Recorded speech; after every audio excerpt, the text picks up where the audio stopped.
ಇಂದು ವಿಶ್ವ ಕ್ಷಯರೋಗ ದಿನ. ಈ ವರ್ಷದ ವಿಶ್ವ ಕ್ಷಯರೋಗ ದಿನದ ಘೋಷವಾಕ್ಯವು ಹೌದು, ನಾವು ಟಿಬಿಯನ್ನು ಕೊನೆಗೊಳಿಸಬಹುದು. ಬದ್ಧರಾಗಿ, ಹೂಡಿಕೆ ಮಾಡಿ ಮತ್ತು ತಲುಪಿಸಿ.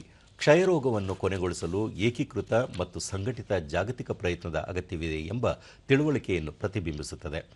ವಿಶ್ವ ಕ್ಷಯರೋಗ ದಿನದ ಮುನ್ನಾ ದಿನ ಸಂದೇಶ ನೀಡುವ ರಾಷ್ಟ್ರಪತಿ ದ್ರೌಪದಿ ಮುರ್ಮು, ಸಾರ್ವಜನಿಕ ಭಾಗವಹಿಸುವಿಕೆಯ ಮೂಲಕ ಜಾಗೃತಿ ಮೂಡಿಸಲು ಆರೋಗ್ಯ ಮತ್ತು ಕುಟುಂಬ ಕಲ್ಯಾಣ ಸಚಿವಾಲಯದ ಆಶ್ರಯದಲ್ಲಿ ರಾಷ್ಟ್ರೀಯ ಕ್ಷಯರೋಗ ನಿರ್ಮೂಲನಾ ಕಾರ್ಯಕ್ರಮ ನಡೆಸುವ ರಾಷ್ಟ್ರೀಯ ಅಭಿಯಾನವನ್ನು ನಾನು ಶ್ಲಾಘಿಸುತ್ತೇನೆ. ಕ್ಷಯರೋಗ ನಿರ್ಮೂಲನೆ ರಾಷ್ಟ್ರೀಯ ಮತ್ತು ಜಾಗತಿಕ ಆರೋಗ್ಯ ಸವಾಲಾಗಿದೆ ಎಂದು ಹೇಳಿದ್ದಾರೆ. ಈ ಸಾಂಕ್ರಾಮಿಕ ರೋಗವು ವಿಶ್ವಾದ್ಯಂತ ಲಕ್ಷಾಂತರ ಜನರ ಮೇಲೆ ಸಾಮಾಜಿಕ ಹಾಗೂ ಆರ್ಥಿಕವಾಗಿ ಪರಿಣಾಮ ಬೀರಿದೆ. ಕ್ಷಯರೋಗ ಕೊನೆಗೊಳಿಸಲು ನಮ್ಮ ಒಗ್ಗಟ್ಟಿನ ಪ್ರಯತ್ನಗಳು ಮತ್ತು ರಾಷ್ಟ್ರೀಯ ಕ್ಷಯ ನಿರ್ಮೂಲನಾ ಕಾರ್ಯಕ್ರಮದ ಅಡಿಯಲ್ಲಿ ಜಾಗೃತಿ ಅಭಿಯಾನಗಳು ಕಳೆದ ದಶಕದಲ್ಲಿ ದೇಶದಲ್ಲಿ ಕ್ಷಯರೋಗ ಪ್ರಕರಣಗಳಲ್ಲಿ ಭಾರೀ ಇಳಿಕೆಗೆ ಕಾರಣವಾಗಿವೆ. ರಾಷ್ಟ್ರೀಯ ಕ್ಷಯರೋಗ ನಿರ್ಮೂಲನಾ ಕಾರ್ಯಕ್ರಮದ ಈ ಗಮನಾರ್ಹ ಸಾಧನೆಯನ್ನು ನಾನು ಶ್ಲಾಘಿಸುತ್ತೇನೆ. ಒಟ್ಟಾರೆ ಭಾರತವನ್ನು ಕ್ಷಯರೋಗ ಮುಕ್ತವಾಗಿಸಲು ಆಗ್ರಹಿಸುತ್ತೇನೆ ಎಂದು ಅವರು ತಿಳಿಸಿದ್ದಾರೆ.